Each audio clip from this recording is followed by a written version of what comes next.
Jumpa lagi di Jadwal TV. Ini adalah Samsung Galaxy M34 5G. Smartphone ini baterainya besar, 6000 mAh, layarnya Super AMOLED 120Hz. Kamera utamanya 50 megapiksel, udah pakai optical image stabilizer, bisa rekam 4K pula.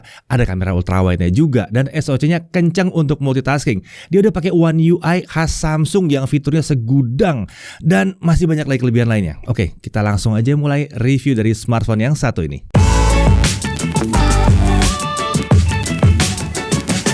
Samsung Galaxy M34 5G. Smartphone ini dijual resmi di Indonesia kurang lebih 1,5 tahun setelah pendahulunya yang Galaxy M33 5G. Tapi untuk tahun 2023, ini bukan smartphone Galaxy M series pertama yang hadir resmi ke Indonesia ya. Udah pernah ada Galaxy M14 5G yang hadir sebelumnya. Reviewnya udah pernah kami tayangkan beberapa bulan yang lalu. Kalau kalian belum nonton, jangan-jangan kalian kelewatan karena belum subscribe nih. Ya udahlah, subscribe dulu biar nggak ketinggalan ya.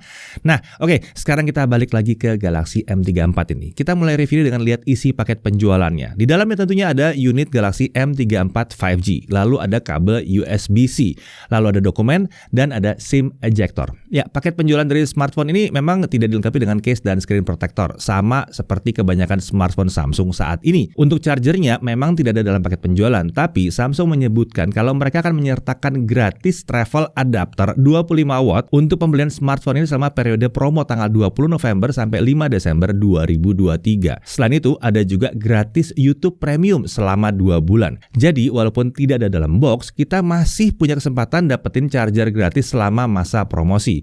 Untuk detail lengkapnya bisa cek di website resminya Samsung ya. Nah, untuk Galaxy M34 5G ini hadir dengan desain yang cukup sederhana ya, tapi elegan yang satu ini.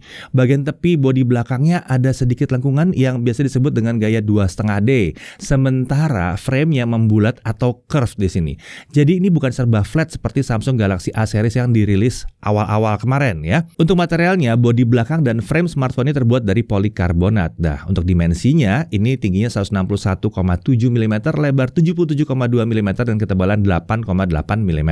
Untuk bobotnya ada di kisaran 206 gram. Ini memang bukan smartphone yang tipis dan ringan, tapi kami rasa wajar mengingat baterainya yang 6000 mAh. Untuk unit yang kami review ini warnanya adalah blue ya atau biru, walaupun ya ini kayak cermin sih belakangnya ya. Tersedia juga opsi warna lain seperti dark blue dan silver. Sekarang mari kita lihat di sisi kanan. Ini ada tombol power yang sekaligus jadi fingerprint scanner dan ada tombol volume up and down juga. Lalu di atas ini ada mikrofon. Di kiri ada SIM tray hybrid ya. Jadi kita mesti milih nih mau pakai 2 SIM card atau 1 SIM card plus micro SD card. Di bawah ada audio jack 3,5 mm. Ya, yang satu ini masih punya audio jack 3,5 mm. Kemudian ada mikrofon lagi, jadi totalnya ada 2 mikrofon di sini. Lalu ada port USB-C dan ada speaker di sini. Untuk speakernya ini cuma ada 1 ya, dan terkait kualitas suaranya ini cukup oke lah untuk kelas harganya. Tapi sayangnya volume suaranya memang terasa sedikit kurang lantang. Sekarang kita beralih ke depan. Di sini layarnya ini 6,5 inci ya. Resolusi 2340 x 1080 pixel atau Full HD+. Panelnya adalah panel Super AMOLED. Ini adalah sebuah peningkatan. Kalau yang sebelumnya M33 5G itu masih pakai panel PLS. Refresh rate yang satu ini adalah 120 Hz. Untuk dapat refresh rate 120 Hz, setting motion smoothness ini harus diatur ke high. Ada juga opsi untuk mengatur refresh rate layarnya ke 60 Hz kalau mau daya tahan baterainya lebih irit. Sayangnya belum ada adaptive refresh rate nih. Jadi kita harus pilih nih mau 120 atau 60 Hz. Walaupun sebenarnya ada cara untuk mengatasi ini, tapi nanti kita bahas ya. Nah, untuk brightness, tingkat kecerahan dari smartphone ini diklaim bisa mencapai 1000 nits ya. Nah, Samsung juga menyematkan teknologi Vision Booster ke dalam smartphone ini. Pada saat kami coba penggunaan indoor, kecerahannya ada di kisaran 437 nits. Sedangkan untuk tes simulasi outdoor itu bisa mencapai 916 nits. Ini sangat mendekati klaim Samsung. Jadi brightness-nya tinggi sekali. Kalau lihat harganya sih iya, ini tinggi banget ini ya. Untuk color gamut, di sini ada 2 mode warna, ada vivid dan ada juga natural. Untuk hasil tes color gamutnya kurang lebih seperti ini ya. Untuk yang vivid itu gamut coveragenya mendekati 100% DCI-P3. Sementara untuk yang natural itu lebih mengarah ke 100% sRGB. Terlihat ya kalau mode vivid ini DCI-P3-nya tinggi. Jadi kami sarankan pakai mode ini aja kalau mau nonton atau main game, biar warnanya kelihatannya lebih mantap. Tapi kalau mau ngedit video atau foto, sebaiknya pakai mode natural. Ini supaya video atau foto yang kita edit warnanya tidak kurang ketika dilihat atau diupload terus dilihat dari smartphone yang lain. Untuk bezel di sisi kiri, kanan, dan atas terbilang cukup tipis, tapi untuk bezel sisi bawahnya memang masih agak tebal di sini. Kemudian ada earpiece, ini ada di bagian bezel atas. Sayangnya ini hanya earpiece aja ya, nggak ada speaker yang gedenya di sini. Lalu untuk kamera selfie, ini ada di dalam notch kecil atau yang suka disebut Samsung sebagai desain Infinity U. Ini adalah kamera 13 megapiksel, bukannya f2.0, dan kameranya ini adalah fixed focus. Perekaman videonya sampai dengan 1080p 30 fps. Lanjut ke sisi belakang, di sini ada kamera lagi tentunya ya. Kamera utamanya 50 megapiksel f1.8 autofocus, dia punya optical image stabilizer dan AIS juga ya. Perekaman video sampai 4K 30 dan masih ada opsi 1080p 60 fps di sini. Untuk slow motion dia bisa sampai dengan 720p 240 fps. Kemudian ada kamera ultrawide 8 megapiksel f2.2. Perekaman video sampai 1080p 30 fps. Lalu yang satu lagi adalah ya kamera bonus ya, makro 2 megapiksel. Sayangnya ini hanya untuk foto aja, bukan untuk video. Kemudian tentunya di sini ada LED flash. Untuk fitur kamera lumayan lengkap, bisa dilihat di sini daftarnya ya, lumayan lengkap di sini. Single take pun udah ada di sini. Untuk spesifikasi internalnya SoC-nya pakai Exynos 1280. Nah, kalau belum tahu spek dari SoC ini bisa dilihat dari video-video kami tentang smartphone Samsung yang pakai SoC ini. Yang jelas dari sisi multitaskingnya SoC ini harusnya mantap ya.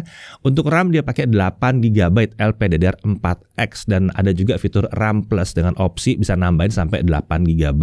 Untuk storage opsinya cuma ada satu, 128GB, dan ini udah pakai UFS 2.2. Nah, bicara soal storage, ini kita juga bisa menggunakan micro SD nih sampai dengan 1 TB. Lanjut untuk baterai, 6000 mAh dengan dukungan fast charging 25 watt. Ini meningkat ya dibandingkan M33 5G yang cuma 5000 mAh. Untuk sensor ini lumayan lengkap juga di sini ya, sampai gyroscope-nya juga ada di sini. Untuk konektivitas tentunya udah 5G sesuai dengan namanya, 2G, 3G, 4G, 5G bisa semua. Wi-Fi-nya Wi-Fi 5, Bluetooth-nya versi 5.3. Untuk Bluetooth codec lumayan lengkap juga, SBC ada, AAC ada, aptX, LDAC, dan SSC juga ada di sini. NFC tentunya ada dong. FM radio juga ada nih, tapi kita harus masang headset ke audio jack supaya fitur ini bisa dipakai.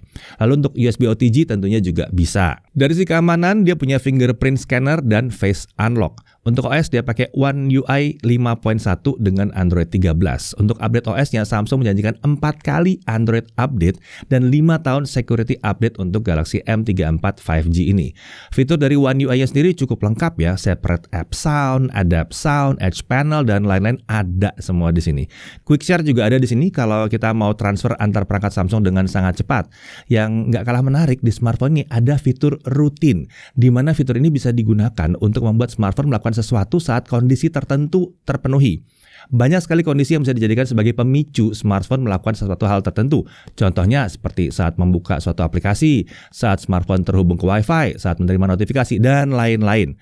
Nah, kalau kondisi pemicu itu terjadi, kita bisa mengatur agar smartphone menjalankan beragam fungsi seperti mengatur tingkat kecerahan layar, menyalakan airplane mode, memutar musik, dan banyak lagi. Sebagai contohnya ya, di sini kita menggunakan atur motion smoothness ke high ketika kondisinya adalah membuka game. Dan ketika kondisi tersebut sudah tidak terpenuhi lagi, maka motion smoothness dibalikan lagi ke kondisi semula. Jadi kalau kita set seperti ini, saat game dijalankan, refresh rate-nya akan naik ke 120 Hz. Dan pada saat game-nya ditutup, refresh rate akan balik lagi ke 60 Hz. Ini sangat berguna ya, karena dia kan tidak punya adaptive motion smoothness. Tentunya selain contoh tadi, masih banyak sekali skenario yang bisa kita buat dengan fitur rutin ini. Setting tingkat dan limit charging yang lebih aman saat tidur, bisa juga di sini ya. Kemudian ada fitur image clipper. Nah, ini kita bisa melakukan auto crop dan mengekstrak objek tertentu dalam gambar tanpa melakukan seleksi secara manual. Kemudian kita bisa menyimpan gambar objek tersebut menjadi sebuah gambar baru atau menyalin gambarnya untuk dipakai di tempat lain. Jadi cocok banget nih buat bikin stiker yang lucu-lucu ya, atau bahkan untuk membantu membuat thumbnail mungkin. Bisa juga. Si image clipper ini pertama kali diperkenalkan di Galaxy S23 series dan sekarang M34 5G juga udah kebagian fitur ini ya. Kemudian ada fitur keamanan ala Samsung yaitu Knox ya. Ada beragam fitur keamanan yang ada di dalam Knox ini. Salah satunya adalah Secure Folder. Sesuai dengan namanya ya, fitur ini memungkinkan kita untuk membuat suatu folder yang punya tingkat keamanan tinggi untuk menyimpan file dan aplikasi ke dalamnya. Untuk mengakses file atau aplikasi tadi harus melalui kunci keamanan dulu. Jadi kita bisa minjamkan HP ini ke teman tanpa takut file penting kita terbuka secara tidak sengaja. Atau lebih penting lagi, kalau smartphone ini dicuri dalam kondisi tidak terkunci nih ya layarnya ya, file dan aplikasi dalam secure folder itu tidak bisa diakses karena pencurinya tetap harus membuka kunci khususnya dulu. Dan sebetulnya masih banyak lagi fitur khas One UI yang sangat berguna dalam smartphone ini. Nggak mungkin kita bahas satu persatu, ntar reviewnya jadi kepanjangan banget ya. Nah, terkait aplikasi bawaan, bisa dikatakan ini minim ya, hanya ada aplikasi bawaan dari Samsung dan sedikit aplikasi dari pihak ketiga. Aplikasi dari pihak ketiganya pun bisa dihapus dengan mudah di sini. Oke, kita lanjut ke benchmark. Untuk uji performa kita lihat Antutu 9 dulu kita dapat 427 ribuan. Lalu untuk Antutu 10 kita dapat 433 ribuan ya. Untuk Geekbench 6 single core ada di 958 dan multicore ada di 2043. Dari sini terlihat bahwa performa prosesor emang cukup mumpuni untuk kelas harganya. Untuk CPU throttling test selama 30 menit kita dapat 87%. Ini tanpa kipas ya, jadi hasilnya udah lumayan bagus di sini. Lalu untuk Trademark Slingshot Extreme OpenGL ES 3.1, grafik skornya ada di 4034. Untuk Trademark Wildlife Stress Test, base skornya ada di 2324 dengan lowest score di 2310. Jadi stability-nya adalah 99,4%, sangat stabil bahkan. Untuk GFX Bench, T-Rex offscreen 1080p kita dapat 95 fps dan Manhattan 3.1 1080p offscreen kita dapat 41 fps. Oke, kita lanjut ke pengujian gaming. Nah, saat pengujian gaming ini kita menyalakan alternate game performance yang ada di Game Booster Labs agar performa gaming dari smartphone ini tidak dibatasi. Lalu kita juga install Game Booster Plus yang bisa didapatkan dari game plugins di Galaxy Store. Ini semua datangnya dari Samsung sendiri ya. Kita mulai dari Subway Surfer. Untuk game ini dia bisa berjalan dengan lancar di 120 fps. Tidak seperti HP lain yang terkunci di 60 fps, dia bisa jalan 120 fps. Kemudian Mobile Legends, frame rate-nya terbuka sampai super atau 90 fps, sedangkan setting grafiknya terbuka sampai ultra. Kami uji dengan 3 match berturut-turut dengan frame rate super plus graphics ultra plus HD on dan shadow on. Dan performanya bisa terbilang stabil di sini. Ketika sedang jalan-jalan, frame rate yang didapatkan bahkan bisa 80 sampai 87 fps. Kemudian saat ada battle kecil-kecilan, frame rate-nya ada di kisaran 70-an fps. Tapi kalau lagi rame, memang dia bisa turun ke kisaran 60-an fps, bahkan sesekali dia bisa turun ke 50-an fps. Terbilang masih cukup oke lah ya untuk main Mobile Legends, apalagi nih settingnya di ultra. Tentu kalau mau frame rate-nya stabil banget, kita bisa coba turunkan setting ke tingkat yang lebih rendah, ke high misalnya. Lanjut ke PUBG Mobile. Setting frame rate yang terbuka nih sayangnya cuma sampai high aja, alias 30 fps. Saat dimainkan tentunya gamenya berjalan dengan sangat stabil, cuman ya nggak gitu asik aja kalau 30 fps ya. Sayang ya, padahal 60 fps atau 90 fps di setting smooth harusnya masih bisa nih. Ini masalah kerjasama aja sih sebetulnya ya. Untuk gyro-nya sendiri di sini tidak ada masalah, dia berjalan dengan mulus karena udah pakai gyro hardware tentunya. Oke, sekarang kita lihat Genshin Impact. Kita uji main Genshin Impact selama 30 menit dengan setting lowest 60 fps. Kalau kita main tanpa kipas di beberapa menit pertama, frame rate itu bisa sekitaran 35 sampai 39 fps ketika kita lagi jalan-jalan seperti biasa. Kemudian saat ada battle, frame rate itu bisa sekitaran 30 sampai 32 fps. Dan di 10 menit terakhir dari 30 menit pengujian tadi, rata-rata frame rate yang kami dapatkan ada di angka 32 fps. Untuk suhunya, titik terpanas ada di bagian belakang, ada di sebelah kamera dengan suhu 46 derajat. Sedangkan untuk bagian layar, titik terpanasnya ada di kisaran 45 derajat Celcius. Suhu titik terpanasnya masih berada di bawah suhu smartphone gaming lah ya. Tapi untuk kenyamanan dan kestabilan akan lebih asik pakai kipas aja nih kalau mau main game ini dengan durasi yang agak lama. Nah, kalau kita main pakai kipas di beberapa menit pertama FPS-nya ada di kisaran 39 sampai 43 FPS waktu lagi jalan-jalan ya. Lalu frame rate-nya pada saat ada battle itu kita dapat di kisaran 35 sampai 38 FPS. Kemudian di 10 menit terakhir kita coba lihat average FPS yang didapatkan adalah di kisaran 34 FPS. Jadi naik sedikit di sini ya. Ya kalau mau dikasih ranking ini masuknya C-. Ini artinya masih playable banget. ya, walaupun kadang emang bisa nyentuh di bawah 30 fps. Jadi bukan berarti ini hasil yang buruk, karena untuk memperoleh ranking C aja udah bagus di harga segini. Mengingat Genshin Impact ini emang game yang berat. Dan perlu diingat, ini hanya berlaku di game Genshin Impact aja ya rankingnya ya. Untuk Mobile Legends kan settingannya bisa tinggi banget tadi. Oke, di tangan saya kali ini sudah ada Samsung Galaxy M34 5G nih teman-teman. Jadi langsung aja kita lihat kemampuan kamera seperti apa. Tapi kali ini nggak bareng saya. Untuk sampel kameranya dari foto, video, kali ini akan diambil oleh Noval. Jadi Noval ini adalah calon reviewer baru kita. Biar nggak saya melulu lah yang ngurus kameranya ya. Bosen kan kalian kalau ngeliat saya mulu gitu. Jadi sampel kameranya akan dari dia. Tapi untuk video kali ini masih saya akan jelasin. Tapi kedepannya perlahan saya akan lepas ke Noval semuanya. Jadi siap Noval? Oke, mantap. Oke, pertama kita cek video selfie-nya dulu ya. Resolusi maksimumnya hanya di 1080p 30 fps saja. Videonya pun cukup stabil. IIS-nya juga sudah langsung aktif. Siap pakai, pengguna nggak perlu repot-repot aktifkan stabilisasinya terlebih dahulu. Dari segi kualitas gambarnya sendiri termasuk yang lumayan oke. Saturasinya sih terlihat memang agak lebih tinggi. Warna skin tone juga cenderung lebih kuning dibanding aslinya, tapi ini bukan masalah sih menurut saya. Lebih ke karakteristik warna yang dihasilkan aja, dan ini urusannya soal selera. Sisi gelap dan terangnya cukup bisa diseimbangkan, bahkan saat super backlight, wajah masih bisa diekspos dengan baik. Sekarang kita cobain kamera utamanya. Kalau kamera utamanya ini bisa merekam sampai 4K ya. Jadi mari kita cobain dulu 4K-nya. Detailnya tinggi, tapi sayangnya videonya belum yang super stabil. Baru OIS-nya aja yang bekerja nih, sedangkan IIS-nya itu belum aktif di resolusi yang ini. Saat kita turunkan ke 1080p 60 fps, ternyata sama ya. IIS-nya belum jalan, tapi masih ada sedikit bantuan dari OIS-nya. Tapi lumayan lah ya, paling nggak kamera utamanya ini bisa 1080p 60 fps. Lebih licin videonya dibanding 30 fps. Untuk stabilisasi yang lebih oke, kita harus turunkan ke 1080p 30 fps. Terlihat kan ya bedanya ketika IIS-nya itu bekerja. Jadi diperhatikan aja saat kalian bikin konten tuh butuhnya apa. Butuh 4K, butuh 60 fps, atau simply butuh stabil aja videonya. Terkait autofocus, jauh kami tes sih aman-aman aja ya autofocusnya. Cukup lancar dan bisa diandalkan. Di sini juga tersedia kamera ultrawide, tapi sayangnya resolusinya mentok di 1080p 30 fps saja. Belum bisa 60 fps dan juga belum bisa 4K. Detailnya sekedar mencukupi aja, cukup terasa sih memang bedanya jika pindah dari kamera utama. Gambarnya juga sedikit lebih kasar, tapi paling nggak, jika kalian butuh sudut pandang lebih lebar, bisa pakai kameranya ini dan untungnya stabilisasinya bekerja dengan cukup baik juga. Di Samsung Galaxy M34 ini juga punya fitur pindah-pindah kamera saat lagi merekam video ya. Misalnya kita lagi di kamera utama, mau ke ultrawide, lalu ke selfie, ini bisa. Ini khas Samsung banget nih, bisa langsung pindah ke kamera selfie-nya. Catatannya, fitur ini efektifnya untuk 1080p 30 fps aja ya. Sekarang kita lihat hasil videonya saat low light. Kamera selfie-nya seperti ini. Gambarnya sih udah terasa agak noisy, detailnya tipis, tapi untungnya warna masih cukup terjaga. Bukan selfie yang paling hebat sih untuk kelasnya, sekedar mencukupi aja. Kamera utamanya seperti ini, videonya lebih bersih dari noise, kemampuan menangkap cahayanya jelas paling baik di antara semua kameranya di smartphone ini. Jitter stabilizer sih masih ada, tapi masih di level yang wajar. Jadi kalau mau video di kondisi yang minim cahaya, saya sarankan pakai kamera utamanya aja ya. Untuk kamera ultrawide-nya bisa juga dipakai, detailnya sudah tipis, gambar terasa soft. Kamera ultrawide ini memang bukan pakai sensor yang besar juga sih, jadi untuk low light itu memang kurang oke. Nah sekarang kita bahas hasil fotonya. Hasil fotonya secara mendasar sih kalau di kondisi terang udah oke punya lah. Nggak banyak yang bisa dikomplain.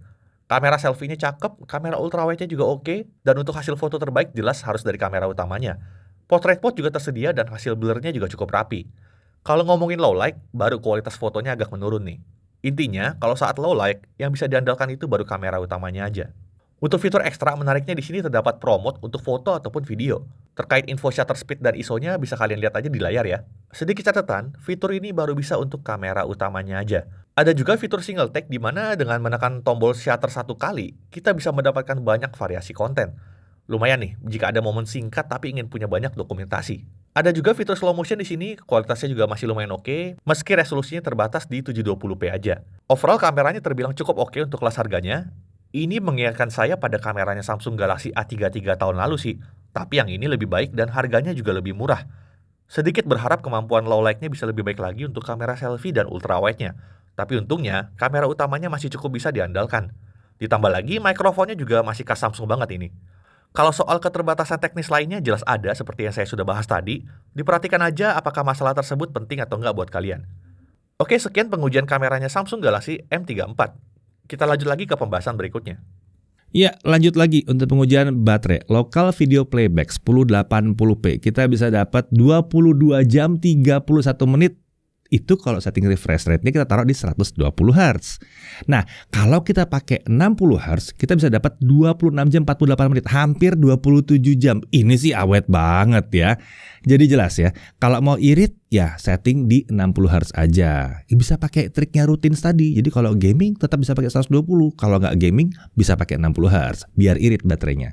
Nah, untuk YouTube 1080p 30 fps non HDR streaming ya, baterai itu berkurang sekitar hanya 3% dalam setengah jam. Lalu untuk TikTok itu baterai berkurang 4% dalam setengah jam. Untuk Genshin Impact lowest 60 fps tanpa kipas, baterai berkurang 10% dalam setengah jam. Ya, secara keseluruhan terlihat ya bahwa M34 ini memang daya tahan baterainya tinggi. Wajar, mengingat baterainya yang besar tadi. Nah, sekarang untuk charging bagaimana? Kita coba charging menggunakan charger Samsung 25 watt ya. Hasilnya adalah dari 0 sampai 50% itu kita butuh waktu cuma 32 menit. Sementara untuk dari 0 sampai penuh, kita butuh waktu hanya 1 jam 18 menit. Masih ingat bahwa ini charger 25 watt dengan baterai 6000 mAh. Hasil seperti ini bahkan sering kami temui pada smartphone dengan charger 30-an watt yang baterainya 5000 mAh loh. Jadi untuk baterai sebesar ini kecepatan pengisian dayanya tergolong sangat baik. Oke, kita lanjut lagi. Untuk Netflix dia udah bisa wideband L1 yang artinya dia bisa streaming sampai resolusi Full HD. HDR sih sayangnya belum ada di sini.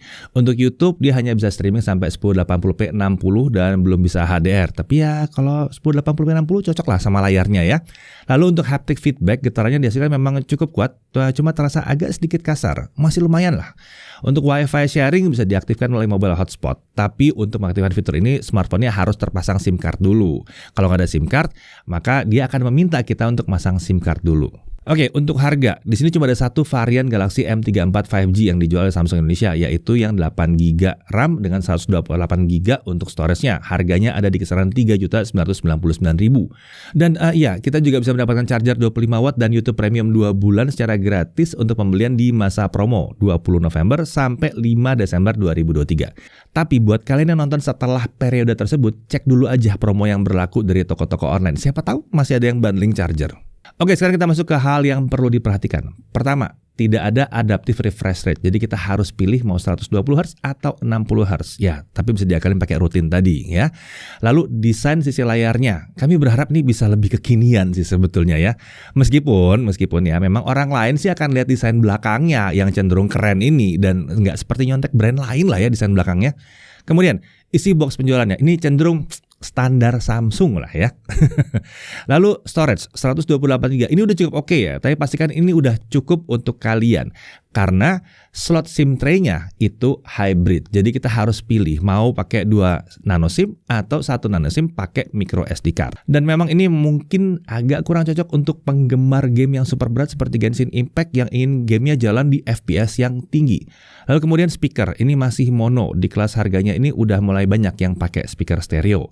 Kemudian berbeda dengan Samsung seri A, dia belum punya IP rating untuk daya tahan terhadap debu dan air juga. Nah, dari poin menariknya, jelas yang pertama adalah baterai besar 6000 mAh dengan daya tahan yang cukup baik di sini. Lalu chargingnya, ini memang cuma 25 watt, tapi bisa ngisi baterai besar ini sampai penuh, nggak nyampe 1,5 jam. Ya, lalu layar Super AMOLED 120 Hz dengan kualitas yang lumayan keren di sini. Brightness-nya juga tinggi untuk kelas harganya.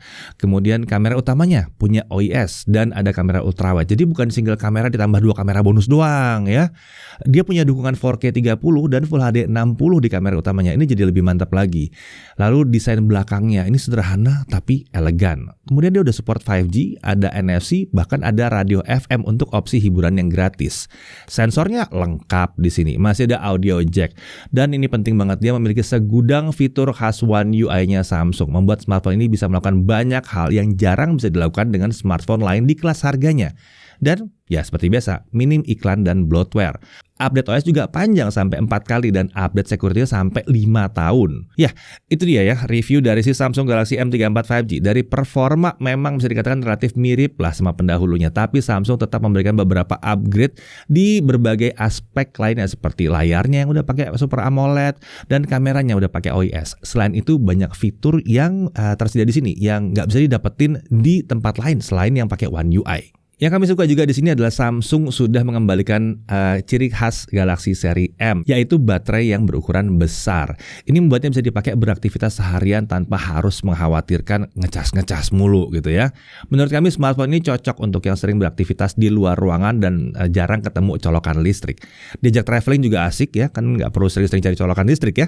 Tentunya akan cocok juga untuk smartphone kedua nih. Enak karena nggak terlalu perlu dipikirin baterainya udah habis apa belum ya, kan baterai irit ya. Kalau smartphone kedua tuh ya jangan yang bikin pusing ya nggak. Jadi kalau kalian sedang mencari smartphone 5G dengan baterai yang besar, kemampuan keseluruhan yang terbilang memadai dan fitur segudang di harga kisaran 3,9 juta, Samsung Galaxy M34 5G ini adalah salah satu yang layak sekali untuk dipertimbangkan. Saya Didi Irfan, Jakarta TV.